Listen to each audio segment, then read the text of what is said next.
우리 같이 하나님 말씀 함께 보겠습니다. 네, 하나님 말씀은 사무엘상 20장 30절에서 42절까지 말씀입니다. 20장 30절에서 42절까지의 말씀인데요. 오늘 말씀도 한 성령 한 몸이라고 하는 제목으로 우리 같이 말씀 나누겠습니다.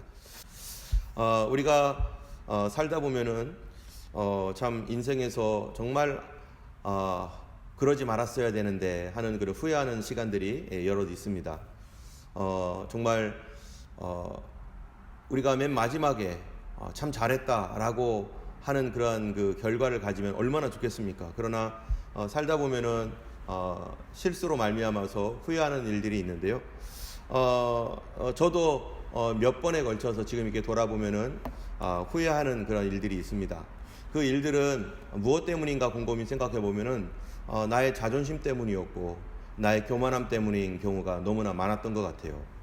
그래서 제가 다른 사람을 돕고 섬기고 친구를 만들 수 있는 그런 자리에서 나의 자존심 때문에 또 나의 교만 때문에 또 그런 것으로 인해서 하나님께서 나에게 축복으로 준 기회를 또 차버린 경우도 있고 또 차고서 후회하는 경우도 있고 내가 좀 더 낮아져서 잘 섬기고 또 다른 사람들에게 세워주었으면은 지금 참 좋았을 텐데 왜 나의 그 자존심 때문에 그러지 못했을까?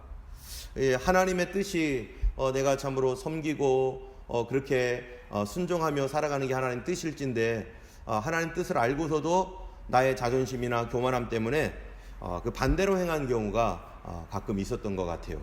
가끔이 아니라 여러 번 있었던 것 같죠. 그러므로 말미암아서 우리의 어떤 그 모임이 분열이 되거나 공동체를 어렵게 하거나 그런 일들이 우리 살다 보면은 이러한 그런 일들이 가끔 일어나게도 됩니다. 우리는 지난주에 한 성령 한 몸이라고 하는 이러한 말씀으로 우리가 함께 하나님 말씀을 나눴는데요. 성령님은 우리가 한 마음이 되고 하나가 되게 하시는 성령님인데 우리의 자존심이나 나의 교만이나 나의 탐욕은 그 성령님을 거절하고 성령님의 그 부드러운 인도하심을 떠나서 내가 원하는 대로 내 뜻대로 하다가 그만 분열되고 깨지는 일들을 많이 당하게 되고 이런 것들은 이 교회 안에서뿐만 아니라 세상에서도 얼마든지 일어나고 있는 그런 현실을 우리가 봅니다. 성령님은 어쨌든 우리 모두가 다 하나 되게 하시는 분입니다. 우리 지난주를 이렇게 생각해 보면요, 성령님은 우리 이 믿지 아니했던 우리들을 찾아오셔서 정말로 예수님 복음을 믿게 하시고 예수님이 누구인지 천국이 있는지 지옥이 있는지도 몰랐던 우리들에게 참으로 복음의 말씀을 들려주게 하셔서 그분이 우리를 변화시키시사 우리가 주님과 하나 되게 하셨던 분, 하나님의 백성이 되고 하나님의 자녀가 되게 하셨던 분이 바로 성령님이죠. 성령님은 그래서 하나 되게 하시는 분이라고 우리가 지난주에 같이 말씀을 나눴습니다. 여러분, 하나님을 우리는 누구라고 말하고 있냐면요, 트리니티. 그래서 성삼위일체, 삼위일체 하나님이다 이렇게 말합니다. 여러분, 삼위라고 하는 것은 캐릭터가 셋인데 일체, 한 몸이 되었다, 하나가 되었다라고 하는 그거죠. 그래서 이 트리니티라고 하는 것은 three와 unity, 이게 합성된 말이죠. 그런데 이 트리니티라고 할 때 성부, 성자, 성령이 하나가 되시는데 성령님이 하시는 일이 뭔가 바로 이 전체를 하나 되게 하시는 분이 바로 성령의 역사입니다. 여러분, 이 성령님을 가리켜서 우리는 뭐라고 말하냐면 여호와의 영이다 이렇게 말합니다. 여호와의 영, 하나님의 영이라고 말하는 거죠. 하나님이 계시는데 그분의 영이 성령님이에요. 그런데 예수님에 대해서도 뭐라고 말하냐면 성령은 예수 그리스도의 영이다, 아들의 영이다 이렇게 말합니다. 예수님이 계시는데 성령님은 여호와의 영이시면서 아들의 영, 예수 그리스도의 영, 그리고 그 성령님으로 말미암아서 성부, 성자, 성령이 하나 되었다. 그래서 우리가 하나님에 대하여서 다 알지 못합니다. 하나님은 어떤 분인지 우리가 이 피조물인 우리를 만드신 하나님을 어떻게 알겠어요? 그러나 그분은 성삼위일체로서 존재하시는 분인데 그 분의 특징이 뭐냐? 하나 되어 있다는 거, 하나시다, 한 마음이시다. 캐릭터는 다르신데 한 마음으로 사랑과 화평으로 온전한 하나가 되신 분이 바로 하나님이시라는 것입니다. 또 세 번째로는요, 성령님은 성도를 하나 되게 하시는 분입니다. 그래서 우리가 서로 다른 인격이고 또 서로 성이 다르고 또 출신도 다르고 또 뭐 여러 배운 것도 다르고 국적도 다르고 그러지만 예수 믿는다는 것 하나로 우리가 한 교회에 모였고 예수 믿는다는 것 하나로 어린 아이로부터 어른에 이르기까지 우리 예수 믿는 사람이야, 그리고 우리는 교회야 라고 하는 것으로 우리를 하나를 만드시는 분, 하나 되게 하시는 분, 그분이 바로 성령님이신 거죠. 그래서 성령님은 우리로 하여금 성령님의 특징이 뭐냐면은 어떻게 하나 되게 하냐면은 우리가 금요일 날 오신 분들은 같이 말씀을 나눴지만 바로 분열이 아니라 서로 돌보게 하신다는 거죠. 그래서 우리가 어떻게 돌보는가, 하나님께서 우리를 돌보시는 그런 방법이 서로의 어려운 점들을 기도로, 나의 기도로 채택하고 그 기도를 통해서 이분의 여러 가지 어려운 점이 있으면 그분의 어려운 점이 나의 기도 제목이 되어서 우리가 함께 기도해주고 함께 응답받고, 그래서 그분의 어려운 문제를 함께 기도함으로 응답받아서 우리 그 사람의 응답이 아니라 우리의 응답이 되고, 나의 어려운 문제를 또 기도 부탁을 해가지고 함께 나를 위해서 기도해 주므로 나 혼자만 응답받은 게 아니라 우리가 같이 기도했기 때문에 같은 응답이 되게 해서 이렇게 서로 기도로서 돌보게 하시는 분, 바로 그것이 하나 되게 하시는 성령의 역사인 것입니다. 뿐만 아니라 성령님은요, 교회 안에서 뿐만 아니라 교회 밖에서 더 놀랍게 역사를 하시죠. 여러분, 교회 믿는 사람들이 더 많습니까? 안 믿는 사람들이 더 많습니까? 이 땅에요, 안 믿는 사람들이 더 많아요. 안 믿는 세상 속에서 성령님은 어떻게 역사하시는가? 그 성령님의 특징이 하나님이 온 세상을 만드셨고 하나님께서 온 세상을 주관하고 계시는데, 이 안 믿는 세계 속에서 성령님은 여전히 그들이 비록 예수님을 믿지 않고 예수님 모르게 살고 있지만, 예수님의 보혈의 피로 구원받지는 않았지만, 그래도 온 세상에 하나님의 성령은 무엇을 하시는 분인가? 바로 하나 되게 하시는 분이라는 겁니다.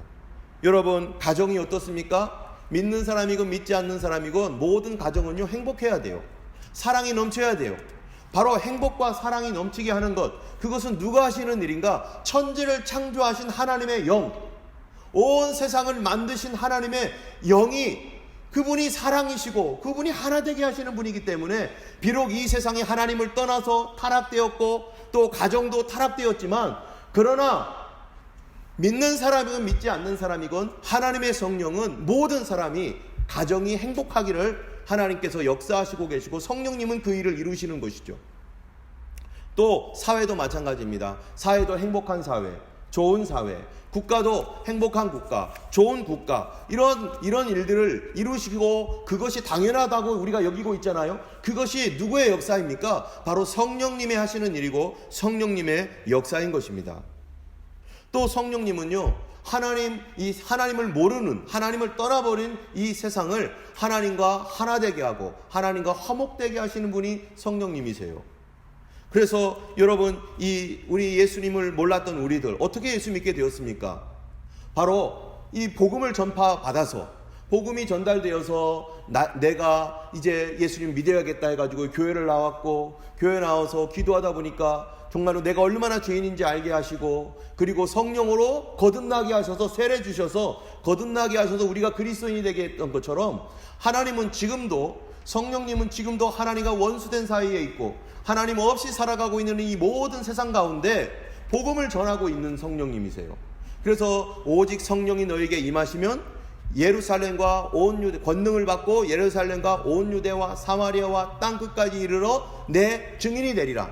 성령님이 임하시면 내 예수님의 증인이 된다고 했는데, 그 증인 되게 하시는 성령님이 왜 예수님의 증인이 되게 하십니까? 예수님을 믿음으로 말미암아, 예수께서 나를 위해 죽으시고 부활하셨다는 이 사실을 영접하게 하심으로 말미암아 우리와 하나님 사이를 하나 되게 하기 위해서, 예수를 믿는 믿음을 통해서 우리와 하나님 사이가 다시 하나가 되고 회복되고 화목되게 하기 위해서 성령님께서 하시는 일, 바로 믿지 아니하는 세상 속에서 지금도 복음을 전파하고 있는 것입니다. 그렇기 때문에요, 성령님은 어떤 영이신가? 바로 선교하시는 영, 복음을 전하시는 영이신 분이 바로 성령님이에요. 그런데 이 복음을 전하는 성령의 역사는 또 어떤 일을 하시느냐? 종말의 역사를 하십니다. 에스카톨로지라고 하는 마지막 엔타임, 종말의 영이라는 거예요. 왜 그렇습니까? 바로 이 천하 만국에 이 복음이 전파되면 그제야 끝이 오리라. 그제야 끝이 오리라. 예수 그리스도의 복음이 모든 사람들, 이 땅 전역에 구석구석에 복음이 전파되어서 믿을 사람들이 믿게 되고 구원받기로 작정된 자들이 그리스도께로 돌아올 때 주님이 오신다라고 말씀했습니다. 그때가 끝이라고 말씀했습니다. 여러분, 이 끝이라고 하는 말이 뭡니까?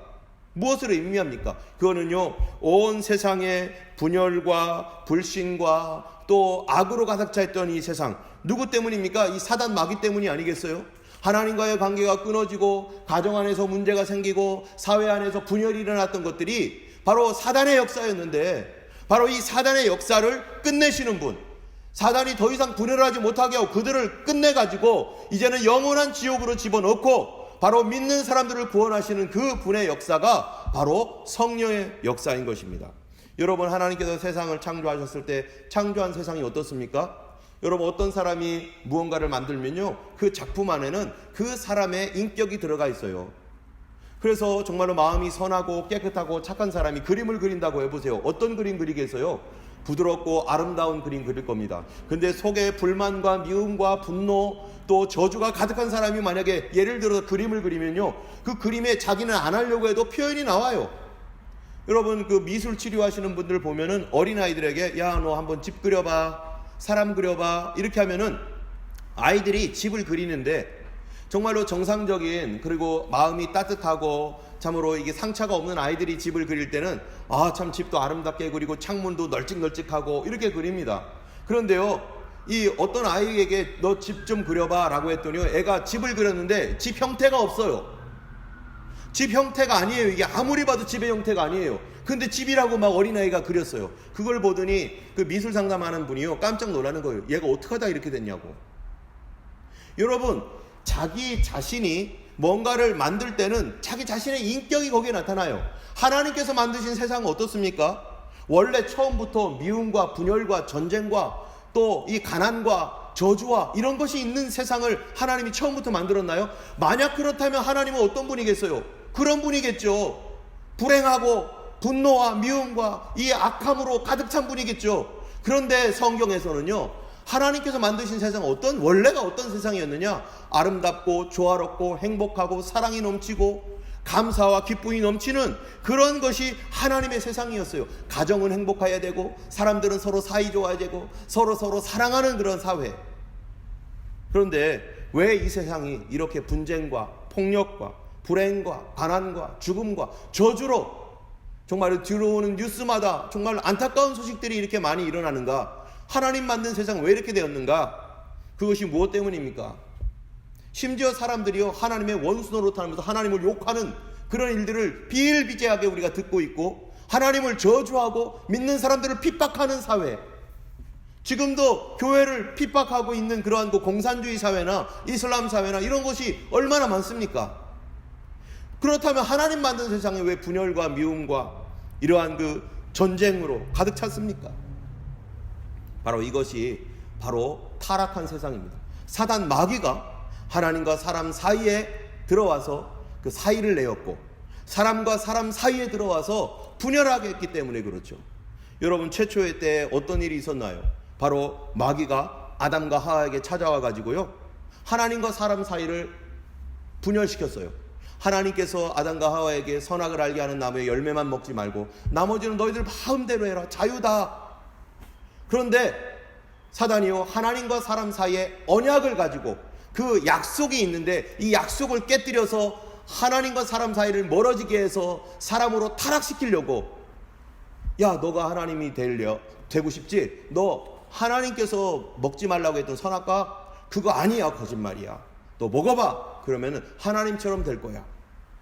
여러분, 이런 말로 속여가지고 자기가 하나님을 대항할 수는 없으니까 사람을 속여가지고 사람으로 하여금 하나님과의 언약, 약속을 파괴하게 만들고, 그러다 보니까 하나님과의 관계가 끊어져 버립니다. 하나님과 사람과의 관계가 끊어집니다. 그 다음 단계가 뭡니까? 하나님과 사람 관계가 끊어지니까 부부 관계가 문제가 생기는 거죠. 그래서 하와가 뭐라고 합니까? 아담 때문이라고 하고, 아담은요, 하와 때문이에요. 서로 비난하게 되는 거예요. 그러니까 부부싸움이 일어나고 가정이 파괴돼 버리는 거죠. 여러분, 이렇게 서로 비난하고 하나님을 떠나버린 결과가 가정의 파괴예요. 가정에 부부가 문제가 생기고, 부부가 문제가 생기니까 그 다음 일이 뭡니까? 자녀들이죠. 아담과 하와에게는 누가 있었습니까? 가인과 아벨이 있었죠. 그 이외에도 많은 자녀들이 있지만 그 중에 특별히 가인과 아벨이라는 자녀를 성경에서 조명하고 있잖아요. 가인과 아벨 사이에 어떤 일이 생깁니까? 형제간에 미움과 시기와 질투로 서로 죽입니다. 형이 동생을 싫어해요. 동생은 형 때문이라고 말해요. 이 언니와 동생 사이에, 오빠와 동생 사이에, 누나와 동생 사이, 이런 사이에 다 사단이 들어가가지고요, 화목하고 하나가 되어야 될 가정, 부부는 다 깨져버리게 하고 형제들끼리 서로 미워해서 다 깨져버리게 하고, 이게 누가 한 짓이에요? 바로 하나님과의 관계가 끊어진 이 세상에 일어난 가정 안에서의 분열. 여러분, 이 가정 안에서의 분열뿐만 있습니까? 부모 자녀 간에도 분열이 일어나죠. 아담과 하와를 볼 때 어떻게 됩니까? 형이 동생을 죽이고, 그래서 서로 미워해서 이 사람은 완전히 끊어지고, 그러니까 부모님은 부모님과 관계가 떠나가가지고 이 가인이 부모님을 떠나버리잖아요. 그렇게 해서 세상이 만들어지고, 그런 세상 속에서 폭력적인 세상, 전쟁하는 세상, 세속적인 세상으로 이 세상이 그렇게 가면서 도시가 만들어지고, 도시와 도시가 서로 만들어지니까 서로 전쟁하고 싸우고, 이 모든 분쟁의 시작이 어디에서 있었는가? 하나님과 인간 관계가 끊어지면서, 그리고 인간이 하나님의 뜻을 대적하고 대항하면서 그렇게 갔다는 것입니다. 이게 언제까지겠어요? 마지막 때까지. 인간은 마지막 때까지 하나님을 대항하게 되어 있습니다. 하나님을 대항하면서 수많은 종교와 과학과 또 무신론과 이런 것들로요, 이 세상이 꽉 들어차면서 하나님을 대항하는 사람들로 꽉 차게 되는 거죠. 하나님 만든 세상이 하나님과의 관계가 끊어지면서 사람들은 마귀 편에 들어가고 하나님을 대적하고 대항하면서 알면서도 가는 사람들도 많이 있습니다. 사람과 사람 사이에 미움과 불신이 가득한 세상으로 점점 가고 있는 것이죠. 오늘 성령은요, 바로 그렇기 때문에 심판의 영으로서 이렇게 세상을 무너뜨리고 이간질해왔던 사단을요, 그 성령님께서 마지막 때가 되면 딱 잡아가지고 하나님께서 심판을 내리시고, 또 그와 함께 동조했던 그러한 사람들을 심판하시고 하나님 앞에 엎드리며 참으로 믿음으로 살았던 사람들을 구원하시는 것이 성경의 진리인 것입니다. 여러분, 오늘 본문을 보면은 이 하나 되어야 할 가정, 하나 되어야 할 교회, 하나 되어야 할 왕국이 어떻게 깨졌는가? 하나님은 이 왕국과 가정을 어떻게, 그 속에서 어떻게 역사하시고 계시고 사단은 어떤 일을 하고 있는가를 오늘 성경이 말하고 있습니다.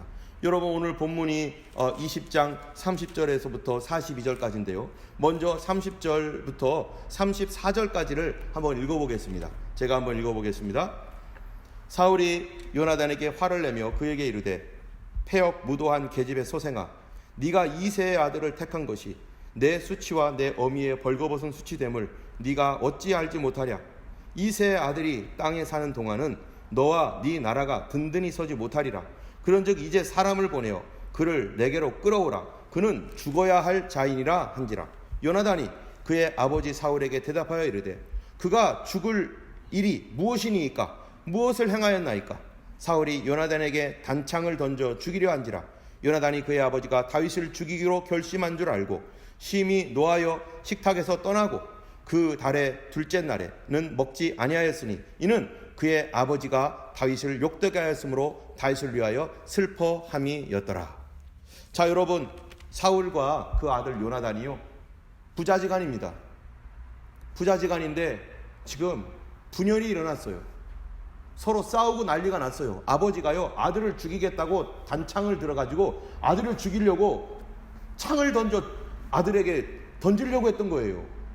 여러분, 여러분의 아버지가 만약에 자기 자식에게 손찌검을 하고 창을 들어서 던지려고 죽이려고 한다면 여러분, 그 가정이 어떤 가정입니까? 그 가정 어떻게 살 수 있겠습니까? 이런 분열이 일어났어요. 이런 분열이.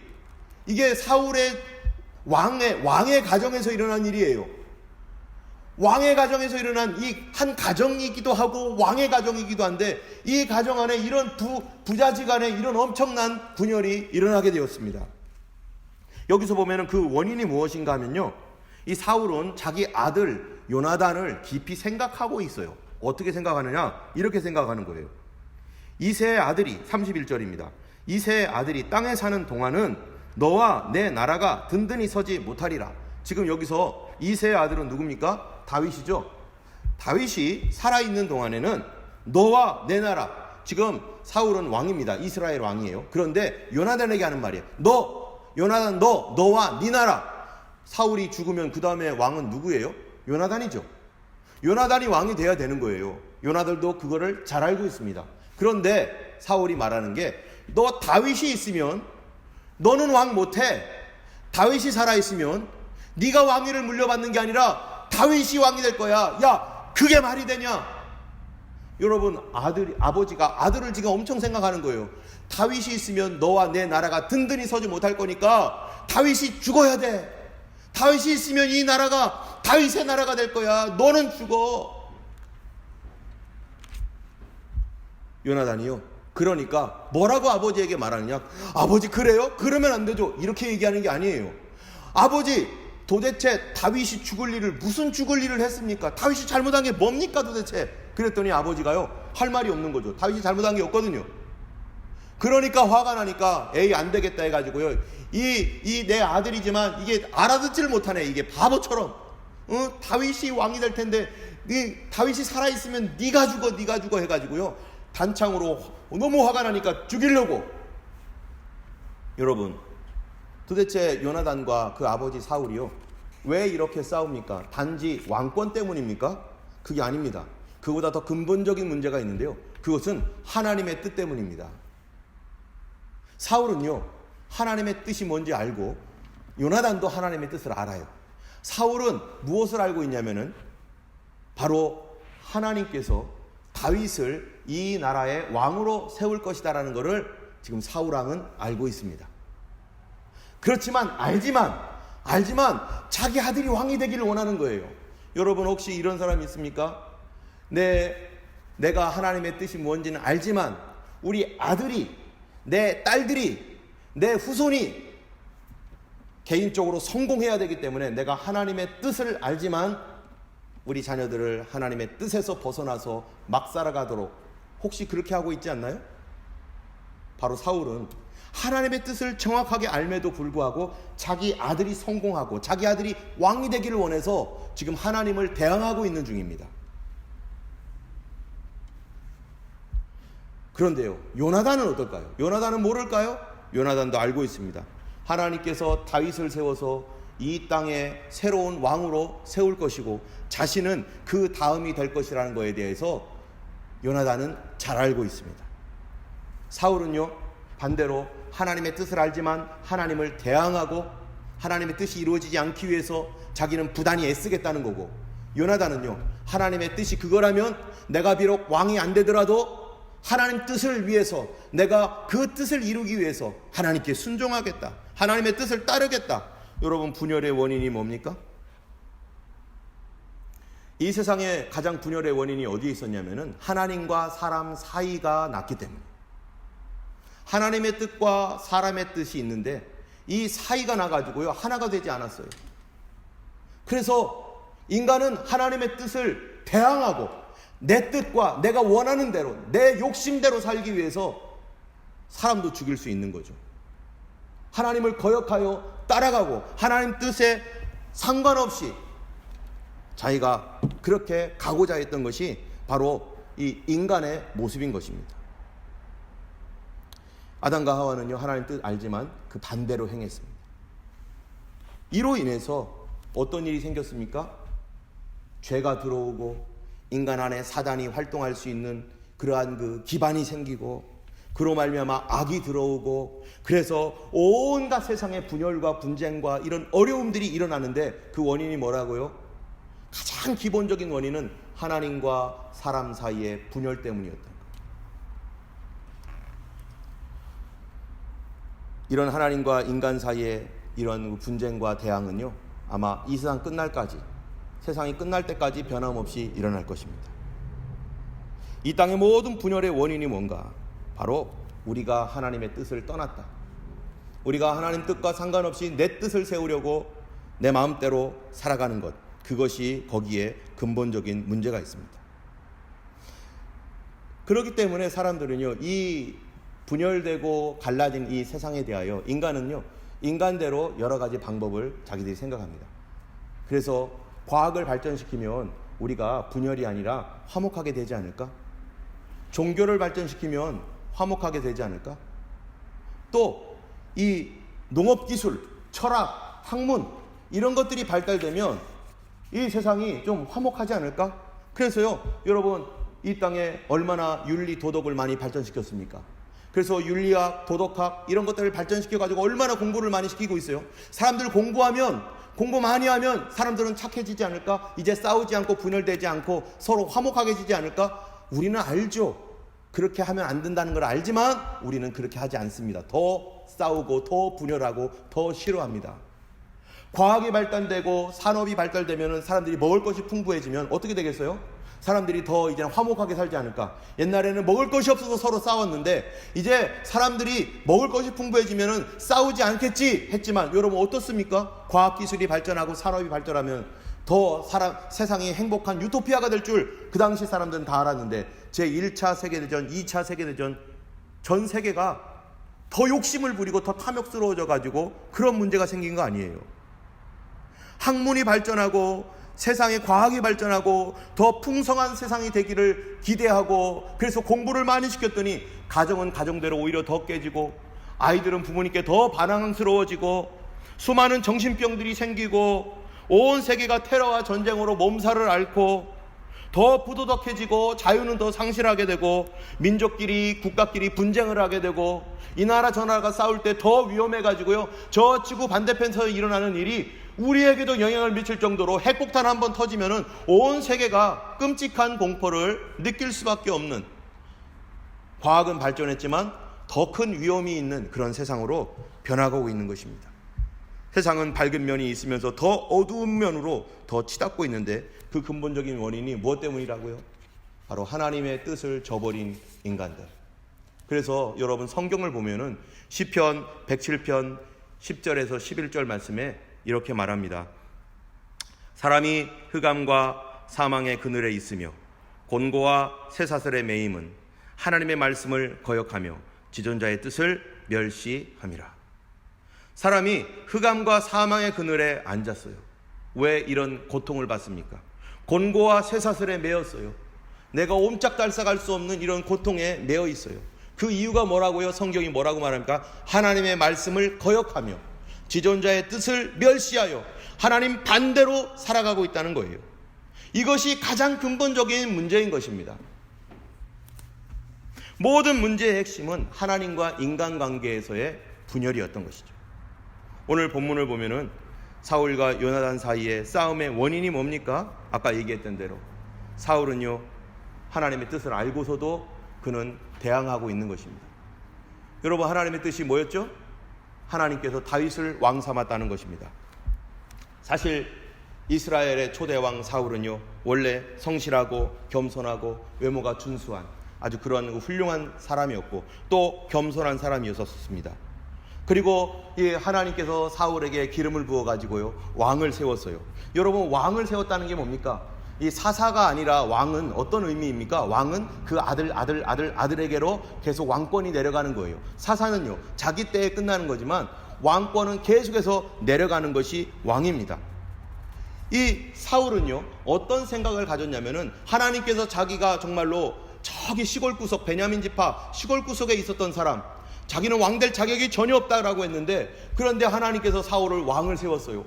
이 겸손한 사울이 어찌할 줄 모르고 부끄러워가지고 이랬었는데 왕이 되고 나니까 2년 뒤에 어떤 생각을 했냐면은 사울이 내가 이 왕이 어차피 되었으니까 내가 왕권을 강화하기 위해서 블레셋이라는 나라가 있는데 이 블레셋이라는 나라를 쳐버려야겠다. 그런데 내가 승리하면은 내 왕권이 더 강화되고 사람들이 나를 더 좋아하겠지. 뿐만 아니라 내가 이 하나님께서 우리를 도와주실 거니까, 블레셋 치는 건 하나님의 뜻이니까, 하나님이 도와주실 것이니까 내가 빨리 그 일을 해야겠다. 여러분, 전쟁을 하려면 준비를 좀 해야 되고 하는 거 아니에요? 그런데 이 사울은요, 급했나 봐요, 뭔가가. 그래가지고요, 이거 빨리 치자 해가지고요, 준비도 제대로 하지 않고 그만 블레셋과 전쟁에 돌입하게 되었어요. 블레셋에 대해서 전쟁을 하니까, 블레셋은요, 이 사람들은요, 갑작스러운 이 전쟁에 갑자기 하나로 딱 뭉치더니 몇만 명이 한꺼번에 모였습니다. 그런데 사울은요, 몇천 명밖에 없는 거예요. 저희가 저렇게 빠르게 군대가 모일 줄은 몰랐죠. 그러다 보니까 이거 어떡하지? 안 되겠다 해가지고요, 사울이 이제 사무엘을 부릅니다. 사무엘이 제사장이니까 하나님께 전쟁을 하기 전에 하나님께 기도하고 해야 되니까, 하나님 도와주세요 라고 하는 기도를 먼저 드리고 가야 된다 해가지고요, 이제 사무엘을 부릅니다. 사무엘을 부르는데 얼마나 전쟁 준비가 안 됐으면 일주일이 걸리는 거예요. 그러면 사울은 뭐 해야 됩니까? 기다려야 되는 거죠. 이 사무엘이 제사장으로서 하나님께 제사를 드려야 되는데 자기는 못하는 거죠. 그런데 일주일을 기다리는 것이 너무나 길은 거예요. 사무엘 왜 이렇게 하나? 지금 이 블레셋 군대가 계속 쳐들어와 가지고요, 이게 지금 이 백성들이 이 동굴 저 동굴 숨고 뭐 난리가 났어요. 어떻게 해야 되지? 왜 안 오는 거야? 왜 안 오는 거야? 하다가 사울이요, 어떤 마음을 가졌느냐? 이거 안 되겠다. 이거 내가라도 빨리 해야 되겠다. 여러분, 이것이 하나님 뜻입니까? 제사장만 드려야 될, 제사장이 해야 할 고유한 영역이 있고 왕이 해야 할 영역이 있는데, 그런데 자기 마음속에 아이고 아무나 하면 어때? 어쩌면요, 사단이 그 마음을 충동했을지 모릅니다. 그 마음에 사단이요, 야 아무나 하면 어때? 야 네가 해. 지금 제사 드리는 게 중요하잖아. 제사가 중요하고 예배 드리는 게 중요한데, 아니 뭐 저 제사장이 올 때까지 뭘 기다려? 아무나 하면 되지. 아마 사단이요, 이렇게 충동했던 것 같아요. 그러니까 사울이 가만히 생각하니까, 그렇지, 사람들이 이렇게 전쟁에서 우리가 지면 큰일 나지. 내가 아무나 하면 어때? 그래가지고요, 자기가 제사 드리자, 내가 예배 집전하자 해가지고 예배를 집전하겠다는 거예요. 이 예배를 집전하게 되면은 그게 뭐가 되는? 그게 예배가 되는가? 여러분, 그게 예배가 되겠습니까? 그런 거는요, 예배가 아닙니다. 하나님께 바르게 하더라도 바르게 예배를 드려야 될 거 아니겠어요? 그런데 사울은요, 급한 마음에 자기가 하나님이 금한 것을 자기가 해버렸어요. 그렇다면 여기에서 우리는 사울은 도대체 왜 자기가 예배를 했는가? 여러분, 이 하나님의 예배를 이 사울은 무엇이라고 생각했는가가 중요해요. 그 당시에 사람들은요, 예배를 드리고 나가야만 이긴다고 생각을 했습니다. 예배를 드리고 나가면 반드시 이길 거라고 생각을 한 거예요. 이 생각이 바로 미신적인 생각, 말도 안 되는 미신입니다. 하나님의 예배를 미신화시켜버린 거예요. 여러분, 어떤 사람들은요, 교회에서도요, 예배를 미신처럼 하는 사람이, 마치 무당이 굿하듯이 이렇게 하듯이 예배를 굿하는 것처럼 하는 사람이 있어요. 여러분, 예배와 굿이 뭐가 다른가요? 이거는요, 마치 예전에 무슨 일이 있었냐면은 블레셋과의 전쟁에서 이스라엘이 막 패배했습니다. 그때 자기들이 패배하니까 이스라엘 사람들이 무슨 생각을 했냐면은, 야 그러면 성전에 가가지고 언약궤 있죠, 언약궤 가져와. 그럼 언약궤 가져오면은 그 언약궤에서 빛이 나고, 이 언약궤에 하나님이 능력을 주셔서 이 언약궤가 가는 곳마다 바로 적군들이 다 쓰러질 거야. 언약궤는 하나님의 무기야. 무기 가져와. 자기들이 어떻게 살고 있는지, 자기들이 어떤 태도로 지금 살고 있는지 그거는 하나도 생각지 않고, 언약궤만 갖고 있으면은 우리가 무적이 될 거야. 다 이겨버릴 거야. 이게 부적입니다. 부적. 이게 미신이고 부적이에요. 십자가만 갖고 있으면 모든 일이 잘 될 거야. 십자가 목걸이만 하고 있으면 모든 것이 형통할 거야. 이 생각과 똑같은 거예요. 말도 안 되는 생각을 하는 거예요. 그런 것처럼, 그래서 그들이 언약궤를 가지고 왔더니 어떻게 됐습니까? 언약궤 다 뺏겨버렸죠. 그들의 거룩함이 없는 상태에서 언약궤는요, 그들에게는 미신밖에 되지 않은 거였어요. 사울이 똑같았어요. 예배를 드리면 예배가 부적처럼 되고, 예배를 드리면 굿한 것처럼 돼서 자기들이 승리할 거라고, 하나님의 능력이 이 예배를 한 우리들에게 덮어져서 하나님이 우리를 보호해주고 그 능력이 적군들을 이길 거라고 하는 이런 헛된 생각, 예배를 아무렇게 드려도 드리기만 하면 된다라고 하는 이 악한 생각이 사단에 의해서 충동을 받았을 겁니다. 그리고 예배를 딱 드리고 나니까 어떤 일이 생기는 거예요? 사무엘이 드디어 도착한 겁니다. 사무엘상 13장 13절 14절에 이 사무엘이 도착하고 나서 정말로 이 사울에게 하는 말을 한번 보세요. 뭐라고 하는가? 사무엘이 사울에게 이르되 왕이 망령되이 행하였도다. 왕의 하나님 여호와께서 왕에게 명하신 명령을 지키지 아니하였도다. 그 명령이 뭡니까? 왕은 왕으로서 해야 할 일이 있고 제사장은 제사장으로서 해야 할 일이 있어요. 월권을 한 것입니다. 그런데 여기 이 말을 잘 들어보세요. 만일 그러하였더라면, if you had, 만일 그러하였더라면 여호와께서 이스라엘 위에 왕의 나라를 영영히 세우셨을 거니언을. 지금 사울은요, 하나님께 테스트를 받고 있었어요. 과연 차기 왕으로서 계속해서 그 나라가 계속 이어질 수 있는 왕됨이 있는가? 왕된 캐릭터를 가지고 있고 왕으로서의 자격이 그렇게 충분하게 있는가라고 하는 하나님의 테스트를 받는 거였는데, 사울은 하나님과 마음이 달랐습니다. 하나님께서 세우신 왕은 하나님을 대신해서 다스리는 사람으로서 하나님과 같은 마음을 가져야 될 거 아니겠어요? 그런데 사울은요, 이 사건을 통해서 사울의 마음이 어떤지를 알았어요. 하나님과 상관이 없는 사람이었어요. 이미 그는 교만해졌고 자기가 왕이었고 자기가 하나님보다 높아지려고 하는 사람이었고 이미 신앙은 미신화되어 버렸고, 그래서 이스라엘 위에 왕의 나라가 만일 제대로 했더라면 세워졌을 것이거늘 지금은 왕의 나라가 길지 못할 것이라.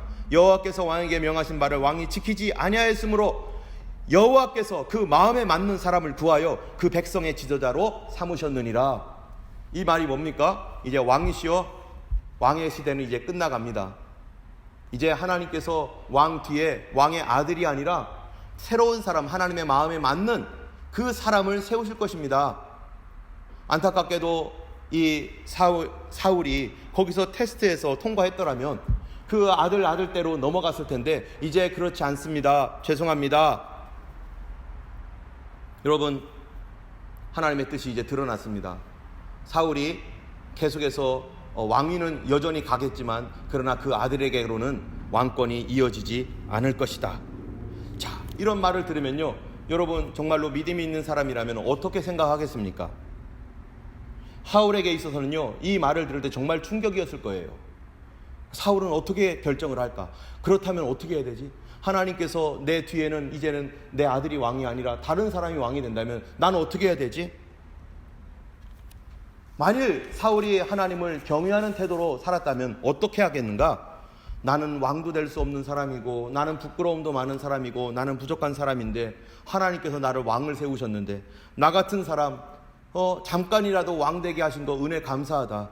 그러나 내가 나보다 더 훌륭한 사람, 나보다 더 괜찮은 사람이 있다니 나는 정말 왕된 자격이 없어. 정말로 하나님께서 나를 지금까지 왕 되게 하신 것만으로도 감사하지. 그렇죠. 왕 아무나 됩니까? 그러니 이제 내가 다음 사람이 올 때까지 이 왕권을 잘 간직하고 있다가 다음 사람에게 넘겨줘야겠다. 여러분, 이런 태도를 가졌으면 얼마나 좋았겠어요. 근데 이런 태도는 누가 가졌었어요? 여러분, 사실 사무엘이 그런 태도였습니다. 사무엘은요, 사사였습니다. 왕은 아니었죠. 사사는요, 그 나라 전체를 다스리는 사람입니다.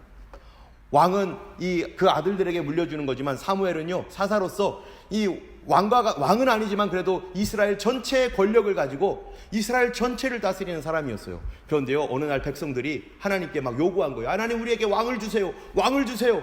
우리 사사 아니라 왕을 주세요. 지금 사사로서 이스라엘의 모든 권력을 갖고 있는 사무엘 볼 때는요, 참 기가 막힌 일이에요. 그럼 나 사사 그만해야 되는 거야? 왕 요구하는 거는 나를 그만두게 하는 거 아니야? 이런 생각을 할 수 있죠. 그리고 어쨌든 백성들이 요구하니까 하나님 앞에 사무엘이 물어봅니다. 하나님, 이들이 왕을 달라는데 어떻게 하면 좋겠습니까? 그랬더니 하나님께서 그래, 그들에게 왕을 줘라. 이제 왕이 필요한 거예요. 그러면은요, 그때 사무엘은 어떻게 합니까? 아니, 하나님, 왕이 필요하다니요. 하나님이 왕이시고 사사면 됐지 왜 왕이 필요합니까? 하면서 사무엘이 펄쩍 뛰면서 나는 그렇게 못합니다. 나는 안 됩니다. 사무엘에게 사울이 왕이라는 것을 알려주죠. 성경에 보면은 만약에 그렇게 해서 사무엘이요, 독한 마음 품고 아니야, 절대로 우리나라는 왕이 될 수 없어. 왕이 있으면 안 돼. 하나님만 왕이고 나는 이 사사직분을 끝까지 내가 죽을 때까지 갈 거야. 권력 욕심에 내가 끝까지 내가 이 사사직분을 갖고 있을 거야 라고 했으면요, 사울이 왕이 될 것이라는 걸 알았을 때 사무엘이 어떻게 할까요? 자기 욕심대로 저놈만 없으면 되겠구나, 저걸 없애버려야지 하고서요 죽이려고 쫓아다녔을지도 모르죠. 그런데 사무엘은 어떻게 합니까? 그렇지 않습니다. 하나님께서 나를 여기까지만 하라고 하시는 거구나. 하나님께서 내가 여기까지 있으면 이제 그 다음에 왕을 잘 세워놓고 나는 물러나면 되는 거구나. 하나님 알겠습니다. 하나님이 그렇게 원하시니 나는 여기까지 하겠습니다. 그리고서 어떻게 합니까? 사울에게 기름 부어서 왕을 딱 세웁니다. 그리고 사사였던 사무엘은요 여기서 딱 끝나요. 사사 직분이 딱 끝나고 원래 제사장이었으니까 제사장 직분으로 돌아가는 거예요. 나는 여기까지입니다. 하나님, 나는 여기까지입니다. 이제 사울을 왕 삼았습니다. 바로 이것을 봤던 사람이 사울입니다. 그런데요 사울은 어떻게 합니까? 아니야, 나는 이 왕권을 절대 뺏길 수 없어. 이거는 절대로 내가 뺏기지 않을 거야. 그리고 이 사울 왕은요 사무엘처럼 넘겨주지 않고 그때부터 불안한 거예요. 야, 도대체 누가 내 뒤에 왕이 될까? 어떤 사람이 왕이 될까? 내가 절대로 이거를 뺏기지 않기 위해서 내가 무슨 방법을 써서라도 내가 이거를 쟁취하고 말 거야. 이런 마음을 그가 가졌어요. 그렇게 되니까 그에게 나타난 현상이 생깁니다. 첫 번째로 뭐냐면요, 그가 하나님 뜻을 대항하고 하나님의 원하는 방향으로 가지 않기로 결정하고 하나님과 마음이 멀어지니까 첫 번째로 악한 영이 그를 덮어버립니다. 그렇죠. 그는 불안하고 두렵고 막 그냥 이 탐욕으로 가득 차서 이걸 어떻게든지 내가 끝까지 갖고 있을 거야 이러고 있으니까 그 마음에 더러운 마음에 악한 영이 덮어버려요. 그러니까 사울이 어떻게 되느냐, 변덕이 죽을 듯 합니다. 아침에는 좋았다 저녁에는 막 그냥 분노하고, 아침에는 막 그냥 분노했다가 저녁에는 갑자기 괜찮아지고, 막 수시로 감정 변화가 일어나는 거예요. 그래가지고 나중에 여러분 알지만 다윗에 대하여서 어떤 마음을 갖습니까? 처음에는 다윗을 다윗 하다가 갑자기 창을 들어서 다윗 죽이려고 하고, 그렇게 창을 들어서 죽이려고 하다가 갑자기 다윗 같이 밥 먹자 이러고 계속 사람이 바뀌어요. 그 무엇 때문입니까? 악한 영이 역사를 하니까 사람이 왔다 갔다 해요. 사단은요 계속 말을 바꿉니다. 여러분 혹시 기도하는데 자꾸 사단이 아침에는 이런 마음 주고 저녁에는 저런 마음 주고, 하나님 주신 마음은 절대 그러지 않습니다. 언제나 동일합니다.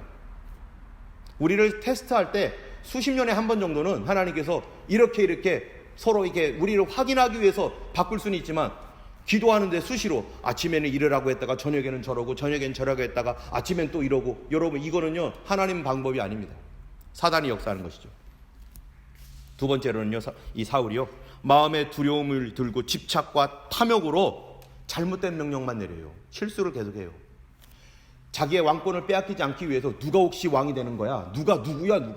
그러면서 이거를 어떻게든 지켜야 되니까 사람들이 자기의 왕권을 보호해줘야 되고 자기가 인기가 높아져야 되니까 그 사람들에 대한 눈치와 두려움이 있는 거예요. 그러다 보니까 그 두려움 때문에 무슨 명령을 내리면 다 실패하는 거예요. 그래서 심지어 전쟁 중에도 금식을 선포하지 않나, 그것 때문에 자기 아들이 죽어나가는 자기 아들 요나단이 죽게 생겼을 때 백성들이 말려가지고 겨우 뜯어 말렸어요. 이런 실수를 합니다. 왜요? 불안하니까. 여러분, 불안한 가운데서는 아무런 명령을 내리면 안 됩니다. 불안한 가운데 여러분이 어떤 서원을 한다든지 그러면 안 됩니다. 평안한 가운데, 조용한 가운데, 하나님의 뜻이 무엇인지 깊이 생각하는 가운데 무슨 결정을 내려야지. 이 사울은 불안한 가운데 자꾸 이런 일을 하니까 실수를 합니다. 세 번째로는요, 하나님께서 주신 정말 좋은 축복들, 기회들을 다 발로 차버리고 그거를 불행으로 바꿔버리고 저주로 바꿔버립니다. 여러분, 사무엘이 이 사울에게 이제 왕을 세워놓고, 그리고 이제 이 왕이 되어서 다스리고 있을 때, 그가 다음 왕이 하나님께서 세운 왕이 있다라고 했었을 때 그는 정말 선한 마음으로 자기가 가지고 있는 이 왕권에 대하여 하나님 감사합니다. 축복입니다. 주께서 나를 여기 세우실 때까지 나는 이 축복을 잘 간직하며 살겠습니다 했으면 너무 좋았을 텐데, 그는 자기에게 들어온 축복마저도 다 발로 차버렸어요. 언제 그런 일이 있었느냐? 사울은요, 암몬 족속이 침략해 들어왔을 때 사울을 통해서 이스라엘이 구원을 받았습니다. 그런데 그 다음 암몬 족속이 무너진 다음에 그 다음 이스라엘의 골치 아픈 이 적국은요, 블레셋이에요. 그런데 어느 날 블레셋에 골리앗이라는 사람이 나타났어요. 골리앗이 나타나가지고 거들먹거리면서 막 그냥 이제 너 나랑 싸우자 하면서 막 오는 거예요. 사울도 두려워가지고요, 아무도 못 나갑니다. 그 골리앗과 1대1로 싸워서 이길 사람이 아무도 없다는 걸 알고 있어요. 사울도 불안해가지고 어떡하지 하고 있는데, 그때 조그만 소년 하나가 나타나더니 내가 싸우겠다. 그 사람이 누구예요? 다윗이었죠.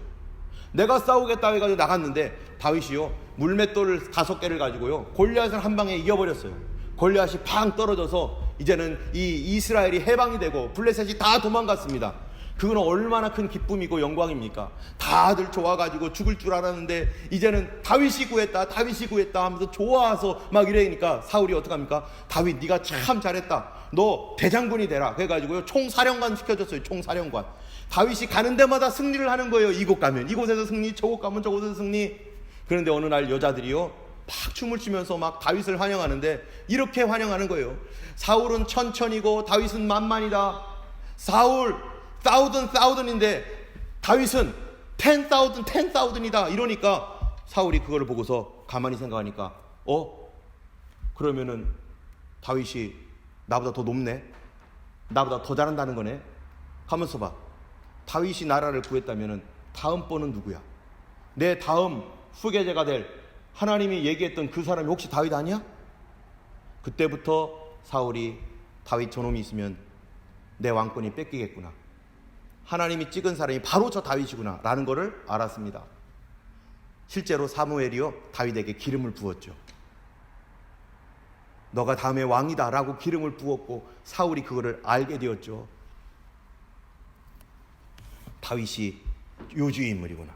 그랬을 때 여러분, 리더, 진정한 리더는 어떤 사람입니까?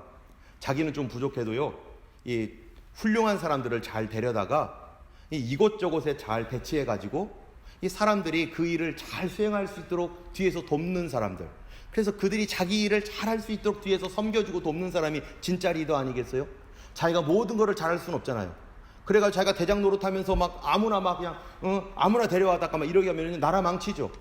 진짜 리더는요, 잘하는 사람 데려다가 잘할 수 있도록 도와주고 이거를 관리해주는 게 리더인데, 그런데 사울은요, 정말로 군사적으로서 누구보다도 앞선 바로 이 다윗이 참 훌륭한 사람임에도 불구하고 자기 마음속에 저놈이 나중에 왕이 되겠구나 라고 하는 것을 알게 되니까 어떻게 되는 거예요? 하나님께 주신 귀한 인재, 자기가 있는 동안에 잘 사용했으면 이스라엘도 돕고 자기도 행복하게 잘 편안하게 있다가, 그래 이제 네가 왕이 돼 이러면은 모든 것이 순적할 텐데, 그는 어떻게 결정했다고요? 하나님 뜻에 역행하기로 결정했습니다. 그리고 다윗을 볼 때마다 마음에 분노와 평생토록 시기했어요. 그리고 자기에게 주셨던 모든 축복들, 왕권과 군권과 이 모든 것을 가지고 백성들을 섬기며 하나님을 섬기는 일에 사용했어야 될 이 사울이요, 이 모든 것을 가지고 누구 쫓아다니는 일에 사용을 해요? 바로 다윗 죽이는 일에 사용을 해요. 다윗을 쫓아다니면서 평생토록 악한 영에 시달리고 평생토록 미움과 분노와 후회 가운데 살면서 하나님 뜻을 대적한다는 걸 뻔히 알면서도 계속 그리러 가는데 무엇 때문입니까? 내 뜻 이루기 위해서. 내가 원하는 대로, 내가 대장이야, 내가 최고야, 내가 중심이야, 내가 주인공이야, 하나님이 뜻이 뭐든지 상관없어. 그러다가 인생 망친 사람이 바로 사울이고, 그러다가 나라가 흔들리고 어지러워지게 되었습니다. 그런데 여러분, 요나단은 어떻습니까? 요나단은요, 아버지와 완전 다릅니다. 아버지는 다윗을 죽이겠다고 하는데 요나단은요, 다윗을 살리겠다는 거예요. 우리가 아까 봤던 이제 35절부터 34절까지 봤죠. 35절부터 42절까지 보면요, 요나단이 다윗을 피하게 합니다. 어떻게 피하게 하느냐? 35절에 아침에 요나단이 작은 아이를 데리고 다윗과 정한 시간에 들러 나가가지고 아버지가 너를 죽이기로 결정했다는 사인을 보내주고 너 도망가라 라고 표시하는 거예요. 그래가지고 어떡합니까? 아이에게 말하기를, 자기가 활을 쏴요. 옛날, 지금 몇천 년 전 얘기입니까? 이게 지금 3,000년 전이 넘은 이야기예요. 3,000년이 넘은 이야기. 그러니까 활이 있으니까 활도 귀해요. 그러니까 왕들만 갖고 있는 것 같아요. 활을 해가지고 평 쐈습니다. 그래가지고 서로 약속하기를, 이 화살을 주워서, 화살도 귀하니까 주워가지고 다시 주워오는 사람이 있는데, 이 다윗에게 그 어느 바위에 숨어 있으라고 해가지고 내가 이 화살 주워오는 그 사람 너머로 쏠 때 내가 이렇게 말하겠다. 야, 빨리 가서 화살 주워. 빨리 가. 이렇게 말할 것이다. 그러면 너 도망가라. 그러나 화살을 그 아이 앞으로 쏘면 이리 와서 빨리 갖고 와. 이러면은 너는 안전한 거야. 이런 서로의 사인을 했습니다. 그런데 아버지가 다윗을 죽이려는 줄 알고요, 그를 피하게 하려고 멀리 쏩니다. 멀리 쏴서 다윗이 이제는 도망가게 되고 다윗이 여기서 생명을 구합니다. 여러분, 다윗이 살면은 요나단은 어떻게 되는 거예요? 요나단은 왕이 못 됩니다. 요나단은 두 번째가 돼요. 여러분 23장에 보면은 23장 17절에 성경이 이렇게 말합니다. 곧 요나단이 그들에게 이르기를 두려워하지 말라. 내 아버지 사울의 손이 내게 미치지 못할 것이요 너는 이스라엘의 왕이 되고 나는 네 다음이 될 것을 내 아버지 사울도 안다. 사울이 아는데 요나단이 왜 몰라요? 나에게 왕권이 있는데 내 왕위를 다윗이 가져갈 거야. 사울이 어떻겠어요? 아니, 요나단이 어떻겠어요? 저는 이게 성경을 보면서 참 성경에 보면 위대한 인물, 훌륭한 인물들이 많습니다. 그런데 그 누구보다도 예수님 닮은 사람, 그 누구보다도 훌륭한 사람, 그 사람을 꼽자면 몇 사람 없지만 그 사람 중에 한 사람을 내가 반드시 꼽아야 된다. 이 사람 꼭 들어가야 되는 사람이다라고 할 사람이 누구냐? 바로 요나단. 요나단은요, 예수님을 가장 많이 닮은 사람 중에 한 사람입니다. 이 세상에는요, 누구나 다 으뜸이 되고 싶어 해요. 내가 최고가 되고 싶고, 내가 인기 있는 사람이 되고 싶고, 내가 주인공이 되고 싶고, 내가 뭐든지 다 잘하는 사람이 되고 싶고, 내가 다 주관하는 사람이 되고 싶어요. 그런데 요나단은 어떤 생각을 가느냐? 내가 최고 안 돼도 돼. 나는 두 번째 돼도 돼. 내가 인기 없어도 돼. 나는 하나님 뜻대로 살 거야. 나는 하나님 뜻이 중요해. 이 세상에 살면서 나는 하나님 뜻을 위해서 살 거야. 여러분, 인생의 목표가 뭡니까? 어떤 사람은 성공이 목표인 사람이 있어요. 나는 성공을 위해 살 거야. 그런데 어떤 사람은요, 하나님 뜻대로 살 거야. 이런 사람이 있습니다. 누구든지 자신이 으뜸, 욕심, 부자가 되고 싶고 잘 살고 싶고 그런 게 다 세상이죠. 그런 거를 위해서 우리가 다 지금까지 살고 있고 열심히 노력하고 있는 세상입니다. 그래서 만약에 자기의 이런 직분, 내가 그럴 기회가 있는데 그 기회를 다른 사람이 경쟁하고 있고 경쟁자가 있으면 어떡합니까? 우리는요, 그 사람 어떻게든 짓밟고 그리고 내가 올라가려고 하는 게 다 인간의 마음이고 뜻입니다. 그런데 아까 얘기한 대로 요나단은요, 아니야, 나는 섬기는 사람 될 거야. 나는 다윗을 왕으로 삼고 하나님께서 주신 이 뜻을 이루게 하는 사람이 될 거야. 그래서 요나단은요, 자기는 약해지고 다윗은 강해지기를 원했습니다. 여러분, 예수님을 보세요. 예수님은 어떻습니까? 예수님은요, 하나님의 아들이십니다. 하나님으로서 이 땅에 오셨어요. 그러면은 예수님이 도대체 왜 오셨는가? 성경에 보면 예수님 죽으러 오셨다는 거예요. 예수님 우리 죄를 위하여, 우리 죄를 용서하고 그가 대신해서 죽기 위해서 오셨습니다. 여러분, 빌립보서 2장 5절에서 11절에 보면 뭐라고 되어 있습니까? 예수님께서 너희 안에 이 마음을 품으라. 곧 그리스도 예수의 마음이니 그는 근본 하나님의 본체시나 하나님과 동등됨으로 취할 것으로 여기지 아니하시고 오히려 자기를 비워 종의 형체, 종이 뭡니까? 섬기는 사람 아니겠어요? 섬기는 사람으로 와서 사람의 모양으로 사셨는데 자기를 낮추시고 죽기까지 누구에게 복종해요? 하나님 뜻에 복종하시고 십자가에 죽으십니다. 십자가에 죽으셨다는 거예요. 그 다음에 뭐예요? 그러니까 하나님께서 뭐를 하십니까? 그를 지극히 높여 모든 이름 위에 뛰어나게 하시고 하늘에 있는 자들과 땅 아래에 있는 자들, 땅 위에 있는 모든 사람을 예수의 이름에 무릎 꿇게 하셨다는 거예요. 예수님은 어떤 분이셨습니까? 자기가 섬김을 받아야 되는데 이 땅에 와가지고 내가 섬김을 받아야 돼, 사람들이 날 섬겨야 돼, 왜 안 섬기는 거야? 이런 게 아니라 오히려 섬기려 하고 자기 목숨을 많은 사람의 대속물로 주려 하셨다. 요나단은요, 다윗을 섬기고 자기는 사라지려고 한 것처럼 예수님이 바로 이 땅에 오셔서 우리를 위해서 죽기 위해서, 그리고 우리를 세워놓기 위해서 예수님이 오셨다는 겁니다. 마가복음 10장 43절 45절에 보면은 너희 중에는 그렇지 아니하니 너희 중에는 누구든지 크고자 하는 자는 너희를 섬기는 자가 되고 너희 중에 누구든지 으뜸이 되고자 하는 자는 모든 사람의 종이 되어야 하리라. 인자에 온 것은 섬김을 받으려 함이 아니라 도리어 섬기려 하고 자기 목숨을 많은 사람의 대속물로 주려 함이라. 예수님은 우리를 위해서 자기의 목숨을 대속물로 주려 함이라. 여러분, 예수님을 보면 인간적으로는요 33살에 돌아가셨습니다. 제대로 펴보지도 못하고 예수님 인기 절정일 때 예수님 죽으셨어요. 인간적으로 보면은 예수님은 갑자기 사라진 거예요. 실패한 거예요. 그런데 예수님이 그렇게 하셨던 이유가 뭡니까? 오래 살아서 낙을 누리지 아니하고 그렇게 죽으셨던 이유는 그분의 목적이 바로 우리를 섬기고 우리 죄를 대신하여 자기가 희생당하여 죽으려고 예수님이 그렇게 오신 거예요. 여러분, 히브리서 12장 2절 말씀도 보세요. 히브리서 12장 2절에 뭐라고 되어 있습니까? 다 같이 한번 읽어보겠습니다. 믿음의 주여 또 온전케 하시는 이인 예수를 바라보자. 저는 그 앞에 있는 즐거움을 위하여 십자가를 참으사 부끄러움을 개의치 아니하시더니 하나님 보좌 우편에 앉으셨느니라. 예수님은 기꺼이 우리를 위하여서 그분의 즐거움이 있었습니다. 그 즐거움이 뭐냐면은 하나님의 뜻이 이루어지는 게 즐거움이었어요. 그 뜻은 뭐냐? 예수님의 희생을 통해서 많은 사람이 구원을 얻고 많은 사람들이 하나님과 하나 되는 것, 그것이 바로 예수님이 원하셨던 그 뜻이었던 것입니다. 여러분, 우리가 생각해 보세요. 우리는 왜 하나님 뜻대로 살려고 하는가? 여러분, 성공을 하려면 하나님 뜻대로 해야지 성공을 하기 때문에 우리가 하나님 뜻대로 사는 겁니까? 하나님 뜻대로 해야지 모든 것이 잘 풀리기 때문에 하나님 뜻대로 살려고 하는 겁니까? 그렇지 않습니다. 오히려 하나님 뜻대로 했었을 때 자기는 낮아지고 자기는 약해지고 예수님처럼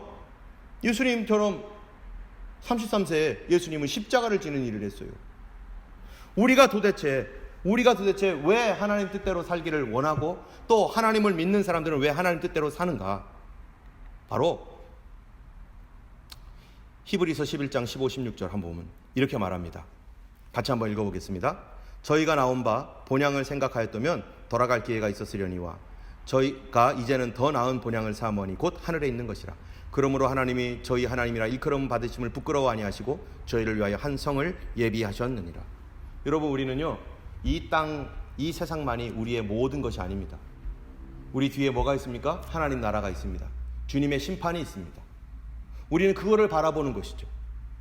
주님께서 우리를 위하여 예배해 놓으신 그런 놀라운 그런 하나님의 선물이 있습니다.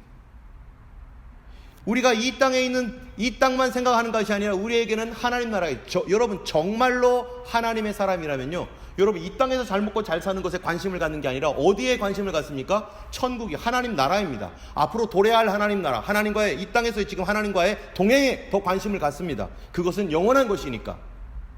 로마서 5장 1절 2절에도 보면 이렇게 돼 있어요. 그러므로 우리가 믿음으로 의롭다 하심을 얻었은즉 우리 주 예수 그리스도로 말미암아 하나님으로 더불어 화평을 누리자. 또한 그로 말미암아 우리가 믿음으로 서 있는 이 은혜에 들어감을 얻었으며 하나님의 영광을 바라고 즐거워하느니라. 여러분, 하나님의 영광이 뭡니까? 하나님의 나라이고요, 하나님께서 우리에게 보상으로 주실 것들입니다. 그것을 바라고 즐거워한다는 거예요. 그 영광에 참여하기를 즐거워하기 때문에 우리는 이 땅에서 내 뜻, 내 꿈 때문에 무너지는 게 아니라 하나님 뜻을 세우고 나의 부르심을 따라 살아가겠다는 거예요. 고린도전서에 보면 이래요. 만일 그리스도 안에서 우리의 바라는 것이 이생뿐이면, if only for this life, 이생뿐이면 모든 사람 가운데 우리가 더욱 불쌍한 자니라. 그렇죠? 뭐하러 하나님 뜻대로 삽니까? 이 세상뿐이면 잘 먹고 잘 살다가 죽으면 돼버리죠. 그리고 없어지는데. 그런데 그렇지 않다는 거예요. 이 생에 있는 것이 아니라 바로 우리 다음 생이 또 있는데 하나님 나라가 있다는 것입니다. 그래서 20절에 그러나 이제 그리스도께서 죽은 자 가운데서 다시 살아 잠자는 자들의 첫 열매가 되셨도다. 이제 후로는 나를 위하여 무엇가 준비되어 있어요? 의의 면류관이 준비되어 있으므로 의로운 재판장이 나타나는 날에 주실 것이니 내게만 아니라 주의 나타나심을 사모하는 모든 자들에게도니라. 우리는 이 땅에서 불신자로 태어나서 불신자로 살다가 죽을 수밖에 없는 그런 인생인데 하나님께서 우리를 택해서요, 우리를 구원하셨습니다. 여러분, 하나님께서 우리를 택하셨을 때 그냥 구원만 하려고 택한 것이 아닙니다. 하나님께서 우리를 택하셨을 때는요, 그분의 일을 이루도록, 그분의 사명을 감당하도록 우리를 목적이 있어서 택하셨습니다. 우리가 구원받고 성령으로 거듭났다면 구원받았을 뿐만 아니라 우리에게 사명과 목적이 있어요. 그것은 어떤 사람은 왕이 되는 목적도 있고, 왕이 되는 사명이 있고, 어떤 사람은 왕을 세우는 사명도 있고, 어떤 사람은 리더로서의 사명이 있고, 어떤 사람은 리더를 도와야 될 사명이 있고, 어떤 사람은 부자로서의 사명이 있고, 어떤 사람은 가난하게 살면서 살아가는 사명이 있고, 여러 사명들이 각자마다 다릅니다. 그런데 이 세상뿐이면 우리가 그거 뭐할로 챙기고 뭐할로 그게 중요합니까? 열심히 살다가 내 욕심대로 마음껏 살다가 없어지면 되지만, 그러나 우리에게는 뭐가 있어요? 하나님 나라가 있어요. 여러분, 하나님 나라를 믿습니까? 하나님 나라가 있다는 걸 믿습니까? 하나님 나라가 있다는 걸 믿는 사람들은요, 이 세상에서 우리가 하나님 주신 사명을 위해서, 하나님 뜻을 위해서 살아가는 사람들입니다. 여러분, 요한복음 15장 16, 17절입니다. 같이 읽어보겠습니다. 너희가 나를 택한 것이 아니요 내가 너희를 택하여 세웠나니. 그렇죠? 내가 주님 택한 게 아니라 주님이 나를 택했어요. 이는 너희로 가서 과실을 많이 맺게 하고 또 과실이 항상 있게 하여 내 이름으로 아버지께 무엇을 구하든지 다 받게 하려 함이라. 내가 이것을 너희에게 명함은 너희로 서로 사랑하게 하려 함이로다. 우리는요, 하나님의 택함 받은 사람들입니다. 하나님이 택하셨는데 무엇을 위해 택했다고요? 너희로 가서 과실을 맺게 하고 하나님 나라를 위해 택했습니다. 하나님 나라에는 많은 지체가 필요해요. 어떤 사람은 눈이 있어야 되고, 어떤 손가락이 으로서 쓰임 받는 사람, 어떤 사람은 심장으로 쓰임 받는 사람, 여러 중요한 것으로 쓰임 받는 사람이 있는가 하면, 어떤 사람들은 새끼손가락처럼 많이 쓰이지 않는, 새끼발가락처럼 많이 쓰이지 않는 그런 그 사람들도 있을 수 있죠. 그러나 더 중요한 건, 나를 주님 그렇게 택했다면 더 중요한 거는요, 내가 얼마나 귀중한 일을 하고 얼마나 귀중한 사람인가가 중요한 게 아니라 하나님이 나를 무엇을 위해 택했느냐가 중요한 거예요.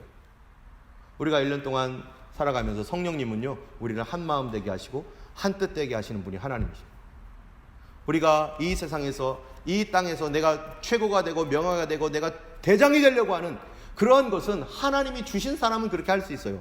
그러나 그렇지 않다면 우리에게 주신 인생에서 내가 맡은 일에 하나님께 충성하며 하나님께서 이 땅에서 내가 어떻게 살라고 말씀하셨는지에 대해서 관심을 갖고 살아가는 것, 그럴 때에 한 성령 한 몸이 됩니다. 하나님께서 우리를 부르신 부름의 상을 위하여, 하나님 나를 이거를 위해 택했다. 여러분, 이 땅에 있는 호주가 큰 나라지만 모든 사람이 총리가 됩니까? 그렇진 않죠. 각자마다 있는 곳에서 자기의 사명을 감당하고 자기의 일에 충성하는 것, 그것이 바로 우리의 본분인 것처럼 이 땅에서 정말 우리가 하나님 나라의 소망을 갖고 살아가는 정말 거듭난 백성이라면, 우리를 부르신 그 부름에 합당하게 하나님 앞에 살아갈 때 바로 그런 교회가 어떤 교회가 되겠어요? 한 성령이 되고 한 몸이 되는 교회가 될 것이고, 하나님의 그 부르심을 따라서 우리가 살아가는 거룩한 백성이 될 것입니다. 오늘 우리가 이 말씀 통해서 여러분, 우리 가정 안에서도 부부도 또 교회도 또 세상도 다 마찬가지인 것이죠.